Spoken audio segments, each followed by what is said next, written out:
Alright guys, welcome to the YouTube. Today this is a video. I'm going to do a transformation on my client here. I'm taking his hair from this like long curly state to, we're doing a number 5 buzz cut with a high taper. And so first things first, we like to knock down all of his hair just to the number 5 guard. So I'm making sure I'm using my comb as well to lift up all the hair and go in the opposite direction it grows in. Just cut against the grain and be extra thorough with it. And then since his hair was all grown out and long, I'm coming back, I'm soaking his hair wet, and I'm gonna brush it in the way that it naturally wants to sit. And then I'm gonna use my comb and I'm gonna blow dry it flat. If you don't do this, because his hair may have been pushed back or styled in a direction it doesn't naturally lay, when you're cutting it, you might cut parts that basically aren't laying in the right direction, you know? So this is pretty important, and this will make a big difference when you're doing like a transformation on a guy's hair. If they've been doing a slick back or maybe long curls or a comb over or something like that, and you go into a buzz cut. So that's what I'm doing here. I'm just blow drying it all and getting it prepped up basically to begin the cut. And then from here, the next step, I'm going to take my 2 guard and I'm going to start debulking just the area that I want to fade in. I'm not really worried about the shape too much or anything like that, because I will create the shape a bit later. But right now I'm just setting in the areas that I want to fade in. So that's where I want my fade to end, right where I've cut up to there with the 2.5.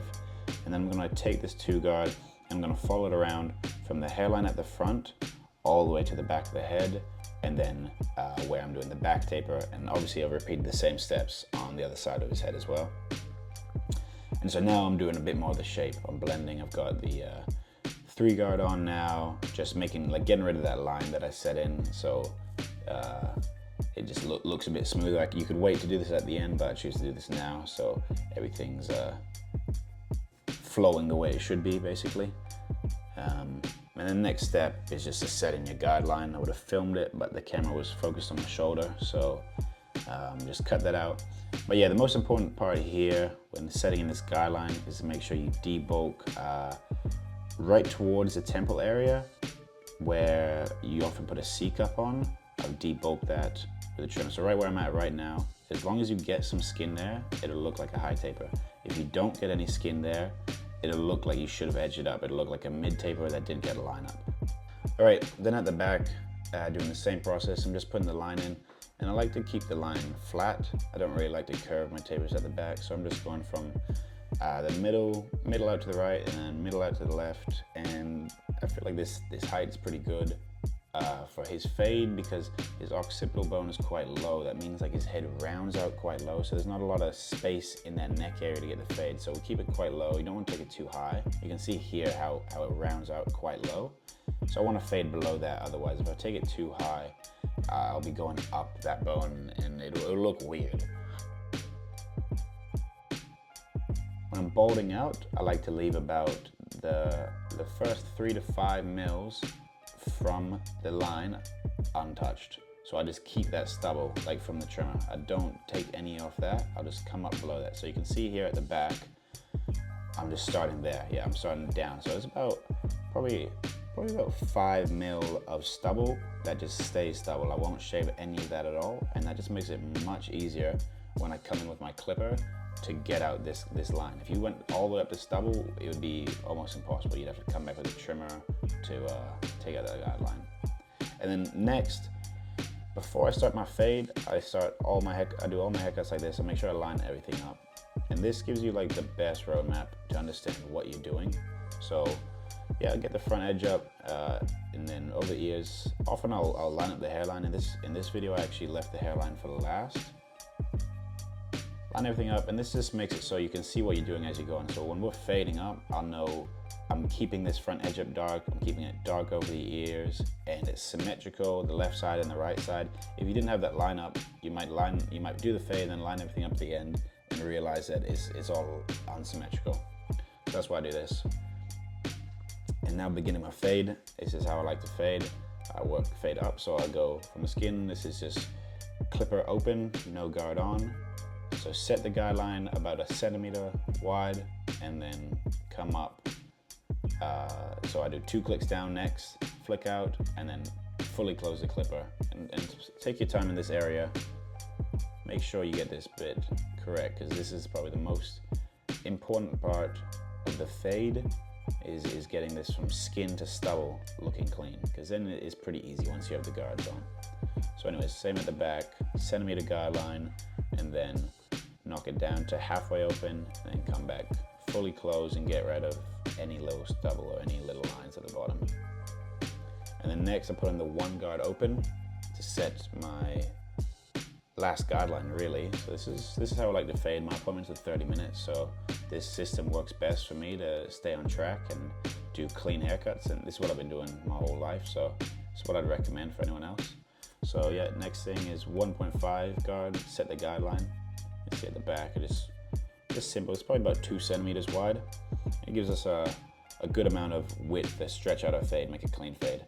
I like to go almost up to the hairline with this, but I never like to bring anything above the hairline, because that would be what I would consider the long hair, like the top of your head. There's anything above the hairline is top of the head, anything below is going to be the side. So we like to keep the fade on the sides, obviously, so we're not rounding off his head. And now here, I just take out this little guideline with the half guard. So I start fully open. So half guard fully open, that's a 1. So I go about 70% of the way through with the half guard fully open. Then close it halfway, 2 clicks down, go just below that, and then fully close it to get rid of that bottom line. So you can see we just got that line out very clean, and that fade is looking real nice already. So last step of the fade, so we're already on the last step. We've got some more detailing to do after this, but this is the last step, is this 1.5 open, so that's a 2 guard. So 1.5 open equals a 2, so that will connect into the 2 that we set at the front, that we put in. That was our first step, we put in the 2, so this will blend right into the 2 that we set at the beginning. And then I'll just close it, and that'll blend into the last step. So we did the 1.5 last, so this will complete up the fade.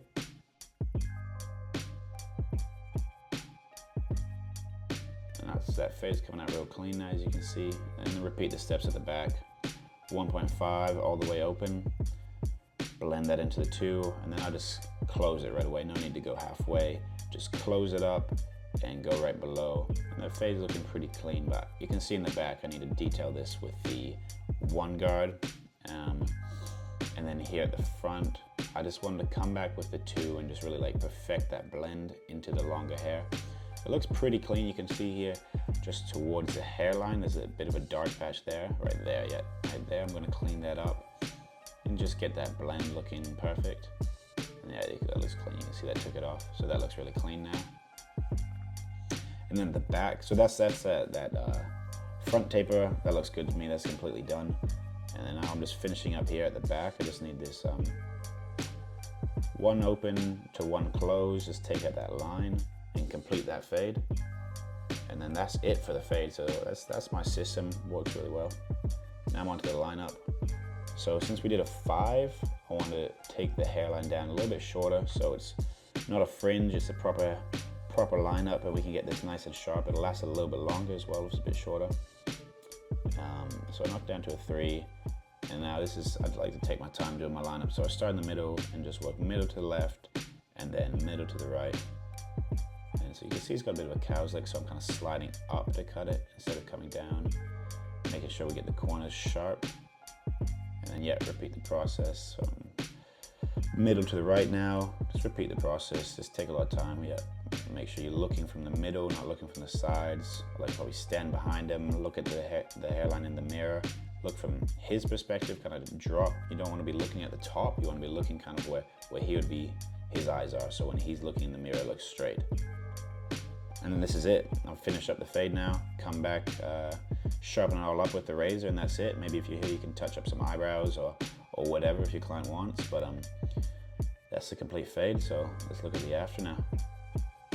Boom, clean. No enhancements, obviously. It's a nice clean cut. That's how I do the high tapers. You can see the fade in the back as well. There's a lineup, nice and sharp.